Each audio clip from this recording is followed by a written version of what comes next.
ಜೈ ಶ್ರೀರಾಮ್. ನಮಸ್ಕಾರ ಸ್ನೇಹಿತರೆ, ಅರುಣೋದಯ ಚಾನಲ್ಗೆ ತಮಗೆಲ್ಲ ಸ್ವಾಗತ. ಸ್ನೇಹಿತರೆ, 2025 ಮೇ 15ನೇ ತಾರೀಕಿನಿಂದ ಗುರುಗ್ರಹ ತಮ್ಮ ಸ್ಥಾನವನ್ನು ಬದಲಾವಣೆ ಮಾಡಿಕೊಳ್ತಾ ಇದ್ದಾರೆ. ವೃಷಭ ರಾಶಿಯಿಂದ ಮಿಥುನ ರಾಶಿಗೆ ಹೋಗಿ ಸಂಚಾರವನ್ನು ಪ್ರಾರಂಭ ಮಾಡಿಕೊಳ್ತಾ ಇದ್ದಾರೆ. ಈ ಗುರು ಸಂಚಾರದಿಂದ ದ್ವಾದಶ ರಾಶಿಯವರ ಫಲಿತಾಂಶಗಳು ಹೇಗಿದೆ ಅಂತ ನಾವು ನೋಡ್ತಾ ಹೋಗೋಣ.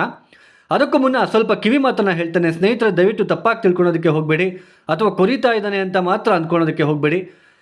ನಾನು ಸಾಕಷ್ಟು ಪ್ರತಿ ವಿಡಿಯೋದಲ್ಲೂ ಕೂಡ ನಿಮಗೆ ತಿಳುವಳಿಕೆ, ನಿಮಗೆ ಅರ್ಥ ಮಾಡಿಸೋದಕ್ಕೆ ನಾನು ಪ್ರಯತ್ನ ಮಾಡ್ತಾ ಬರ್ತಿದ್ದೇನೆ. ನೋಡಿ, ರಾಶಿ ಫಲಿತಾಂಶಗಳು ಅಂತ ಹೇಳಿ ನಮ್ಮ ಮನಸ್ಸಿನಲ್ಲಿ ತುಂಬ ಜನ ಆಳವಾಗಿ ಅದು ಕೂತ್ಕೊಂಡ್ಬಿಟ್ಟಿದೆ. ರಾಶಿ ನಮ್ಮ ರಾಶಿಗೆ ಯಾವ ಥರ ಇದೆ ವರ್ಷ ಅಂತ ಹೇಳಿಬಿಟ್ಟು. ಬಟ್ ತುಂಬ ಇಂಪಾರ್ಟೆಂಟ್ ನಮ್ಮ ಜನ್ಮ ಜಾತಕ, ಲಗ್ನ ತುಂಬ ಇಂಪಾರ್ಟೆಂಟ್. ರಾಶಿಗೂ ಲಗ್ನಕ್ಕೂ ಸಾಕಷ್ಟು ವ್ಯತ್ಯಾಸ ಇದೆ. ರಾಶಿ ಅಂತಂದರೆ ನಾಳೆ ಸಾಯಂಕಾಲದ ಒಳಗಡೆ ನಾನು ಆಫೀಸಲ್ಲಿ ಇಷ್ಟು ಕೆಲಸ ಮಾಡಬೇಕು, ಅಥವಾ ನಾನು ಇಷ್ಟು ಸೇಲ್ ಮಾಡಬೇಕು. ಅಂದರೆ ಮಾರ್ಕೆಟಿಂಗ್ ಜಾಬ್ ಮಾಡ್ತಾ ಇರ್ತಕ್ಕಂಥವ್ರು ಅಂದ್ಕೊಳ್ತಾರೆ, ನಾನು ಫೀಲ್ಡ್ ವರ್ಕ್ ಮಾಡಬೇಕು.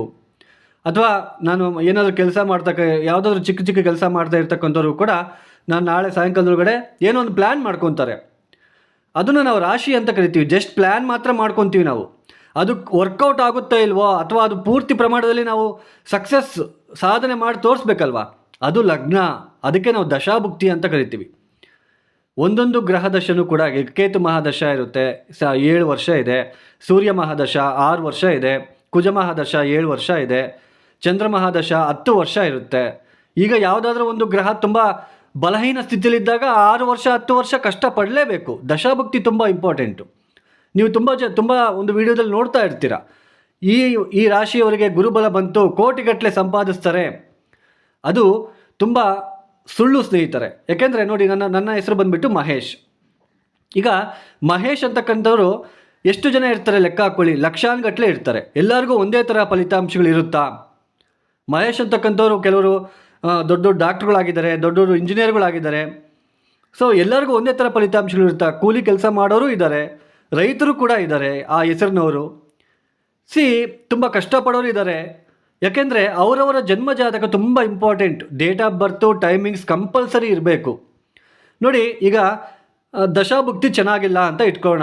ಯಾರಿಗೋ ಒಬ್ಬರಿಗೆ ಗುರುಬಲ ಬಂತು, ಶನಿಬಲನೂ ಬಂತು. ಮತ್ತು ನೀವು ನೋಡ್ತಾ ಇರ್ತೀರ, ಗುರುಬಲ ಇದೆ, ಶನಿಬಲ ಇದೆ, ಕೋಟಿಗಟ್ಟಲೆ ಸಂಪಾದನೆ ಮಾಡ್ತಾರೆ ಅಂತ ಹೇಳ್ಬಿಟ್ಟು ನೀವು ತಮ್ಮನಲ್ಲಿ ನೋಡಿಬಿಟ್ಟು ಹೋಗಿ ನೋಡ್ತೀರಾ ವಿಡಿಯೋದಲ್ಲಿ. ಹಬ್ಬ, ಈ ವರ್ಷ ಚೆನ್ನಾಗಿದೆ ಅಂತ ಅನ್ಕೊತೀರಾ. ಆದರೆ ಪೂರ್ತಿ ಪ್ರಮಾಣದಲ್ಲಿ ಅಷ್ಟೊಂದು ಒಳ್ಳೆ ಫಲಿತಾಂಶಗಳು ನಿಮಗೆ ಸಿಗ್ತಾ ಇರೋದಿಲ್ಲ. ಅವಾಗ ನೀವೇನು ಅಂದ್ಕೊತೀರಾ? ಜ್ಯೋತಿಷ್ಯ ಸುಳ್ಳು ಅಂತ ಅಂದ್ಕೊತೀರಾ. ಸೊ ಇಲ್ಲೇ ತಪ್ಪಾಗ್ತಾ ಇರೋದು. ದಶಾಭುಕ್ತಿ ತುಂಬ ಇಂಪಾರ್ಟೆಂಟು.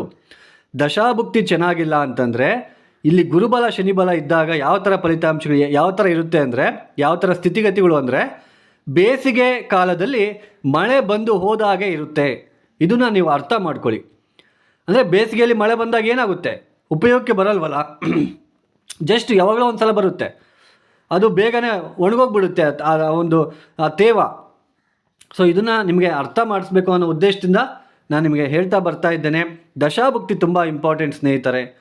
ಯಾರಿಗಾದರೂ ಆಸ್ಟ್ರಾಲಜಿ ಜ್ಯೋತಿಷ್ಯದ ವಿಶ್ಲೇಷಣೆ ಬೇಕು ಅಂದರೆ, ಕನ್ಸಲ್ಟೇಷನ್ ಬೇಕು ಅಂತಂದರೆ, ಡಿಸ್ಪ್ಲೇ ಆಗ್ತಾ ಇರ್ತಕ್ಕಂತಹ ನಂಬರ್ಗೆ ನೀವು ನೇರವಾಗಿ ಕರೆಯನ್ನು ಮಾಡಿ, ಡೇಟ್ ಆಫ್ ಬರ್ತು, ಟೈಮಿಂಗ್ಸು, ನೀವು ನಿಮ್ಮ ಹೆಸರು ಇಷ್ಟು ಮಾತ್ರ ನನಗೆ ಹೇಳಬೇಕು.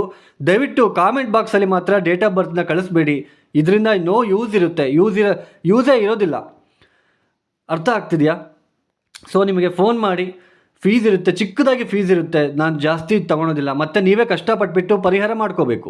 ಮತ್ತು ನನ್ನ ಕನ್ಸಲ್ಟೇಷನ್ ಯಾವ ಥರ ಇರುತ್ತೆ ಅಂದರೆ, ನೀವು ಪ್ರಾಬ್ಲಮ್ನ ಹೇಳ್ಕೊಳೋವಂಥ ಅವಶ್ಯಕತೆ ಇರೋದಿಲ್ಲ. ನಾನೇ ನಿಮಗೆ ಏನು ಪ್ರಾಬ್ಲಮ್ ಇದೆ, ಏನು ದಶಾಭುಕ್ತಿ ನಡೀತಾ ಇದೆ, ಯಾವಾಗಲಿಂದ ನಿಮಗೆ ಸರಿ ಹೋಗುತ್ತೆ, ಏನೇನು ಪರಿಹಾರಗಳನ್ನು ನೀವು ಮಾಡ್ಕೊತಾ ಹೋಗಬೇಕು, ನೀವೇ ಕಷ್ಟಪಟ್ಬಿಟ್ಟು ಮಾಡ್ಕೊತಾ ಹೋಗಬೇಕು. ಇದನ್ನು ದಯವಿಟ್ಟು ಅರ್ಥ ಮಾಡ್ಕೊಳ್ಳಿ. ಕೆಲವರು ಫೋನ್ ಮಾಡ್ತಾ ಇರ್ತಾರೆ, ಸರ್ ನೀವೇ ಪರಿಹಾರ ಮಾಡ್ತೀರಾ, ಮತ್ತು ಆಮೇಲೆ ಡೇಟ್ ಆಫ್ ಬರ್ತ್ ಇಲ್ಲ, ನನಗೆ ಜ್ಯೋತಿಷ್ಯ ಹೇಳ್ತೀರಾ? ಇದು ತುಂಬಾ ತಪ್ಪು. ಆ್ಯಕ್ಚುಲಿ ನಾನು ಹೇಳ್ತಾ ಬರ್ತಾ ಇದ್ದೇನೆ, ಡೇಟ್ ಆಫ್ ಬರ್ತು, ಟೈಮಿಂಗ್ಸ್ ಇಲ್ಲ ಅಂದರೆ ದಯವಿಟ್ಟು ಕಾಲ್ ಮಾಡಬೇಡಿ ಅಂತಂದು. ನಾನು ಕನ್ಸಲ್ಟೇಷನ್ನು ಕೂಡ ಕೊಡೋದು ಇಲ್ಲ.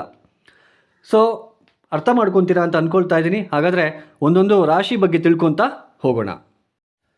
ಮೊದಲನೇದಾಗಿ ಕುಂಭರಾಶಿ. ಈ ಕುಂಭರಾಶಿಯವರಿಗೆ ಈ 2025ನೇ ಇಸ್ವಿಯಲ್ಲಿ ಏನು ಮೇ ತಿಂಗಳಿನಲ್ಲಿ ಗುರು ಗ್ರಹದ ಒಂದು ಬದಲಾವಣೆ ನಡೀತಾ ಇದೆ.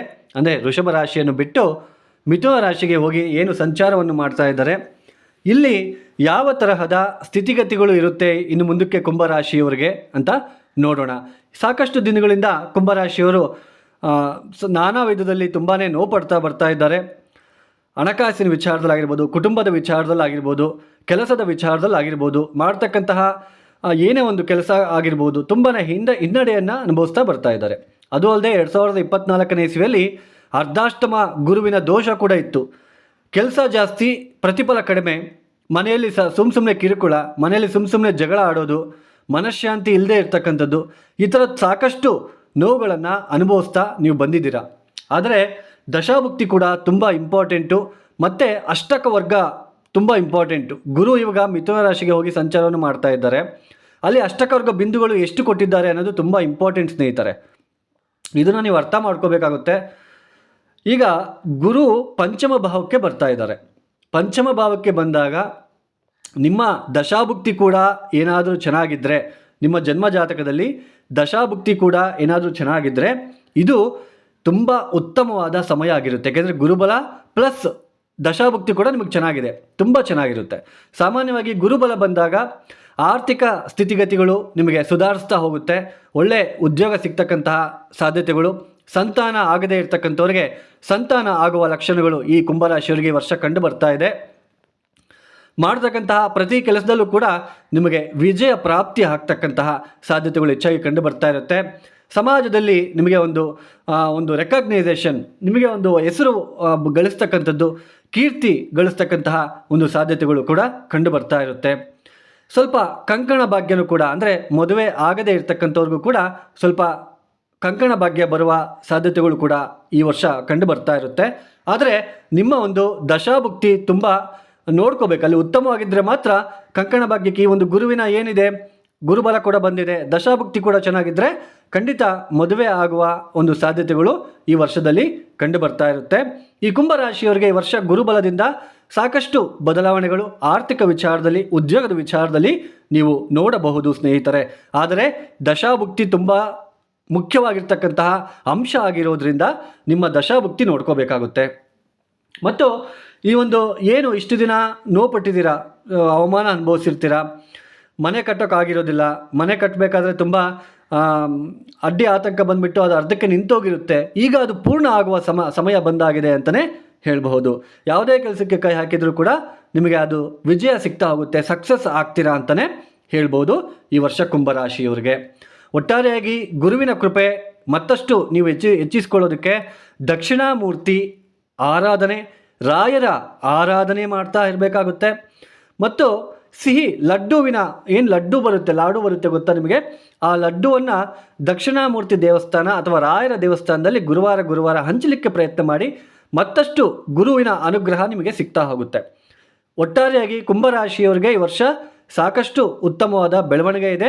ಆದರೆ ನಿಮ್ಮ ದಶಾಭುಕ್ತಿ ಕೂಡ ಅನುಕೂಲಕರವಾಗಿದ್ದರೆ ಮಾತ್ರ ಮತ್ತಷ್ಟು ತುಂಬ ಅತ್ಯುತ್ತಮವಾಗಿರ್ತಕ್ಕಂತಹ ಸಮಯ ಇದಾಗಿರುತ್ತೆ ಅಂತ ಹೇಳಬಹುದು. ಒಟ್ಟಾರೆಯಾಗಿ ಕುಂಭರಾಶಿಯವರಿಗೆ ಸ್ವಲ್ಪ ಗುರುವಿನ ಬಲದಿಂದ ಸ್ವಲ್ಪ ಅನುಕೂಲಕರವಾಗಿರ್ತಕ್ಕಂತಹ ಸ್ಥಿತಿಗತಿಗಳು ನಿರ್ಮಾಣ ಆಗ್ತಾ ಇದೆ. ನಾನು ಹೇಳ್ತಕ್ಕಂಥ ದಕ್ಷಿಣಾಮೂರ್ತಿ ರಾಯರ ಒಂದು ವಿಚಾರದಲ್ಲಿ ಏನು ಹೇಳಿದ್ದೇನೆ ಅದನ್ನು ನೀವು ಮಾಡ್ಕೊತಾ ಹೋಗಿ ಸಾಕಷ್ಟು ಉತ್ತಮವಾಗಿರ್ತಕ್ಕಂತಹ ಬದಲಾವಣೆಗಳನ್ನು ನೀವು ನೋಡ್ತಾ ಹೋಗ್ತೀರಾ. ಈ ವಿಡಿಯೋ ನಿಮಗೆ ಇಷ್ಟ ಆಗಿದ್ರೆ ಲೈಕ್ ಮಾಡಿ, ಶೇರ್ ಮಾಡಿ, ಸಬ್ಸ್ಕ್ರೈಬ್ ಮಾಡ್ಕೊಳ್ಳಿ. ಸರ್ವೇ ಜನೋ ಸುಖಿನೋ ಭವಂತು. ಧನ್ಯವಾದಗಳು. ಜೈ ಶ್ರೀರಾಮ್.